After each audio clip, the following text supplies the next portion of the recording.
CM ಭಾಷಣದ ವೇಳೆ ಕಪ್ಪು ಪಟ್ಟಿ ಪ್ರದರ್ಶಿಸಿದ ಬಿಜೆಪಿ ಕಾರ್ಯಕರ್ತರಿಗೆ ಆಕ್ರೋಶ. ಬೆಳಗಾವಿಯ ಸಿಪಿಎಡ್ ಮೈದಾನದಲ್ಲಿ ಕಾಂಗ್ರೆಸ್ನ ಬೃಹತ್ ಪ್ರತಿಭಟನಾ ಸಮಾವೇಶ ನಡೆಯುವಾಗ ಸಿಎಂ ವಿರುದ್ಧ ಧಿಕ್ಕಾರ ಕೂಗಿದ ಬಿಜೆಪಿ ಮಹಿಳಾ ಕಾರ್ಯಕರ್ತೆಯರು. ಸಿಎಂ ಸಿದ್ದರಾಮಯ್ಯ ಅವರಿಗೆ ಕಪ್ಪು ಬಾವುಟ ಪ್ರದರ್ಶನ, ಇಬ್ಬರು ಪೊಲೀಸ್ ಪೇದೆಗಳ ಅಮಾನತು. ಬೆಳಗಾವಿ ನಗರ ಸಿಪಿಎಡ್ ಮೈದಾನದಲ್ಲಿ ಕಾಂಗ್ರೆಸ್ನ ಬೃಹತ್ ಪ್ರತಿಭಟನಾ ಸಮಾವೇಶ ಇದೇ ಏಪ್ರಿಲ್ 28ರಂದು ಜರುಗಿತು.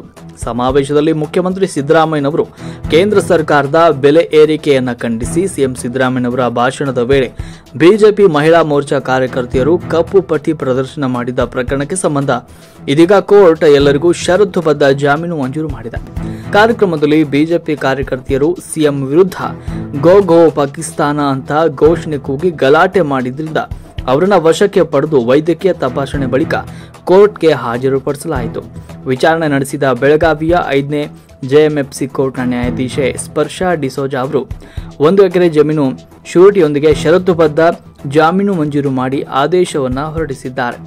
ಸಿಎಂ ವಿರುದ್ಧ ಘೋಷಣೆ ಕೂಗಿದ ಕಾರ್ಯಕರ್ತೆಯರನ್ನ ಬಂಧಿಸಿದ ಬಳಿಕ ಟಿಳಕವಾಡಿ ಸಿಪಿಐ ಪರಶುರಾಮ್ ಪೂಜಾರಿ ಮತ್ತು ಕ್ಯಾಂಪ್ ಪಿಎಸ್ಐ ರುಕ್ಮಿಣಿ ಅವರ ನೇತೃತ್ವದಲ್ಲಿ ಬೆಳಗಾವಿಯ ಬಂಟಮೂರಿ ಪ್ರಾಥಮಿಕ ಆರೋಗ್ಯ ಕೇಂದ್ರದಲ್ಲಿ ವೈದ್ಯಕೀಯ ತಪಾಸಣೆ ನಡೆಸಲಾಗಿತ್ತು. ಇನ್ನು ಈ ಘಟನೆಗೆ ಸಂಬಂಧಪಟ್ಟಂತೆ ದಿನಾಂಕ 28ರಂದು ನಡೆದ ಕಾಂಗ್ರೆಸ್ ಪ್ರತಿಭಟನಾ ಸಮಾವೇಶದಲ್ಲಿ ಸಿಎಂ ಸಿದ್ದರಾಮಯ್ಯನವರಿಗೆ ಕಪ್ಪು ಬಾವುಟ ಪ್ರದರ್ಶನ ಮಾಡಿದ ಪ್ರಕರಣಕ್ಕೆ ಸಂಬಂಧಪಟ್ಟಂತೆ ಇಬ್ಬರು ಪೊಲೀಸ್ ಪೇದೆಗಳನ್ನು ಕೂಡ ಅಮಾನತು ಮಾಡಲಾಗಿದೆ. ನಗರದ ಸಿಪಿಎಡ್ ಮೈದಾನದಲ್ಲಿ ಆಯೋಜಿಸಲಾಗಿದ್ದ ಕಾಂಗ್ರೆಸ್ ಸಮಾವೇಶದ ವೇಳೆ ನಡೆದಿದ್ದ ಘಟನೆಗೆ ಸಂಬಂಧಪಟ್ಟಂತೆ ಉತ್ತರ ವಲಯ ಐಜಿಪಿ ಚೇತನ್ ಸಿಂಗ್ ರಾಠೋಡ್ ಅವರು ಖಳೆ ಬಜಾರ್ ಠಾಣೆ ಪೇದೆ ಬಿಎನ್ ನೌಕುಡಿ ಕ್ಯಾಂಪ್ ಠಾಣೆ ಪೇದೆ ಮಲ್ಲಪ್ಪ ಹಡಗಿನಾಳ್ ಅವರನ್ನ ಅಮಾನತು ಮಾಡಿದ್ದಾರೆ. ಗುಪ್ತ ಮಾಹಿತಿ ಸಂಗ್ರಹಿಸಿ ಪ್ರತಿಭಟನೆ ತಡೆಯುವಲ್ಲಿ ವಿಫಲವಾಗಿದ್ದಕ್ಕೆ ಕ್ರಮ ಅಂತ ಸಸ್ಪೆಂಡ್ ಆದೇಶದಲ್ಲಿ ಉಲ್ಲೇಖ ಮಾಡಲಾಗಿದೆ. ವರದಿ ಶಿವಾಜಿ ಮೇತ್ರಿ, ರಾಷ್ಟ್ರಕ್ರಾಂತಿ ನ್ಯೂಸ್, ಬೆಳಗಾವಿ.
काश्मीरमध्ये हत्या झाली लोकांचा, तर काय उत्तर द्यायला सिद्धरामय्या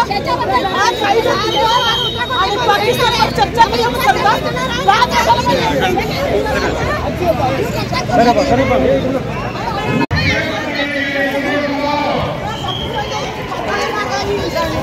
ಏನ್ ನೈತಿಕ ಅಧಿಕಾರ ಇದೆ ಇವ್ರಿಗೆ? ಎಷ್ಟು ಕೊಲೆ ಆಯ್ತು ಪಾಪ. मेहंदी का नहीं, लेडीज का हाथ का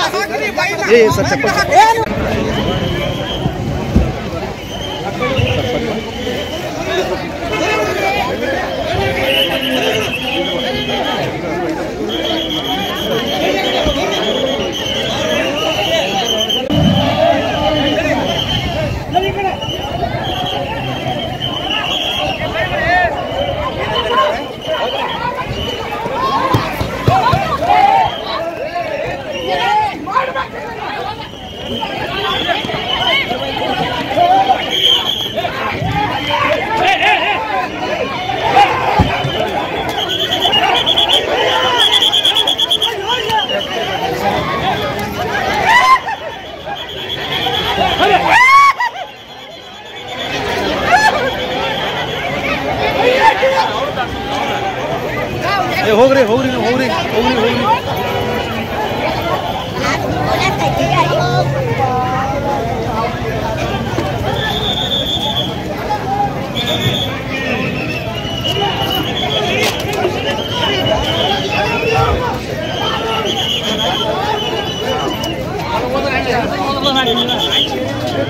ಸರಿಯಾಗಿಲ್ಲ